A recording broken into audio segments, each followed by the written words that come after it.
আমি আপনাদেরকে আজকে 15টা পয়েন্ট বলবো ইনশাআল্লাহ, বেশি বড় বড় করে না, জাস্ট সংক্ষিপ্ত করে 15টা পয়েন্ট।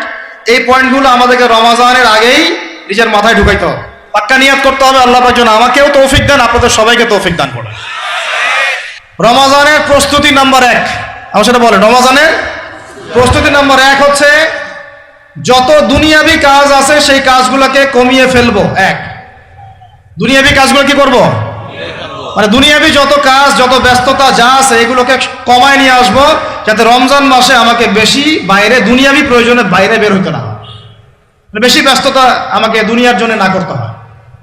মনে করেন যে আপনি চাইলে এখন যদি সামর্থ্য থাকে রমাদান এবং ঈদের বাজার করে রাখতে পারেন, কারণ লাইলাতুল কদর নষ্ট করে ঈদের বাজার, আর রমাজানের অনেক রুহানিয়াত নষ্ট করে দেয় দুনিয়াবি বাজার ঘাট, তাই না? সবার সামর্থ্য হয় না, কিন্তু বড় বড় যে বিষয়গুলো আছে, বড় বড় খাবার, মৌলিক খাবার, এগুলো আপনি 2 মাসের জন্য বাসায় রাখতে পারেন যদি সামর্থ্য থাকে।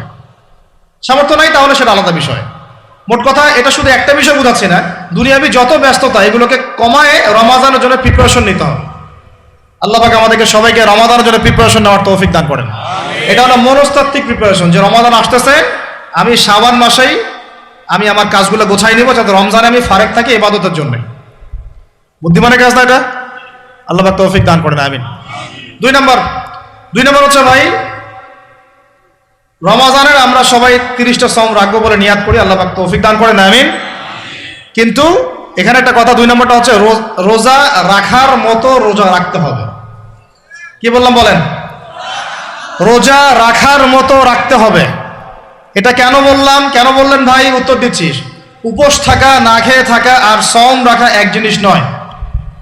পানি ছেড়ে দেওয়া, খাবার ছেড়ে দেওয়া আর ইসলামী সওম এক জিনিস নয়। অনেক ধর্মের মানুষ খাবার পানি ছেড়ে দিয়ে থাকে, উপাস থাকে না?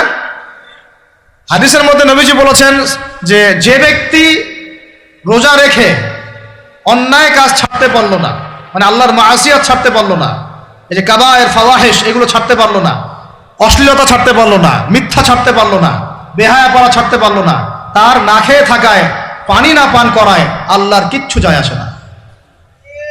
আর রোজার বিষয় বুঝলাম। রোজা কাকে বলে ভাই? মানে রোজা মানে হচ্ছে আমি আল্লাহ পাকের সমস্ত নিষেধ ছেড়ে দিব। কি করব? আল্লাহর সমস্ত নিষেধ। রোজা থেকেছি, পানি খাচ্ছি না, খাবার খাচ্ছি না, কার ভয়ে? গোসল করার সময় 1 ঢোক পানি খেলে কে দেখবে? এই চেতনা তখন কাজ করে না? চুপ করে 1 লোকমা ভাত খেলে কে দেখবে? কেউ দেখবে? আল্লাহ ছাড়া কেউ দেখবে? কেউ দেখবে না। তারপর আপনি খান না কেন? কারণ আপনি অনুভব করেন যে আল্লাহ পাক আমাকে দেখছেন। এটাই হলো ইহসান। এটার নাম কি? ইহসান। এটাই বলা হচ্ছে হাদিসে জিবরিলের মধ্যে, আনতা আবুদুল্লাহ কাআন্নাকা তারাহ, তুমি এমন ভাবে আল্লাহর ইবাদত করো যেন তুমি আল্লাহকে দেখতে পাচ্ছ। ওয়া ইল্লাম তাকুন তারাহু, তুমি যদি আল্লাহকে দেখতে না পারো জেনে রাখো ফাইন্নাহু ইয়ারাক, আল্লাহ পাক তোমাকে দেখছেন। এটাকে বলে আল্লাহ কনসিয়াসনেস বা ইহসান বা তাকওয়া। আর তাকওয়া হাহুনা, তাকওয়া কোথায়? এখানে। আপনি সওমের আয়াতটা পড়েন, কুতিবা আলাইকুমুস সিয়াম কামা কুতিবা আলাল লাযিনা মিন ক্বাবলিকুম লাআল্লাকুম কি তাত্তাকুন, তোমাদের উপর সওমকে ফরজ করা হয়েছে ঠিক যেমন করে আগের উম্মতদের উপরেও করা হয়েছিল। উদ্দেশ্য হচ্ছে লাআল্লাকুম তাত্তাকুন, যাতে করে তোমরা তাকওয়া অবলম্বন করতে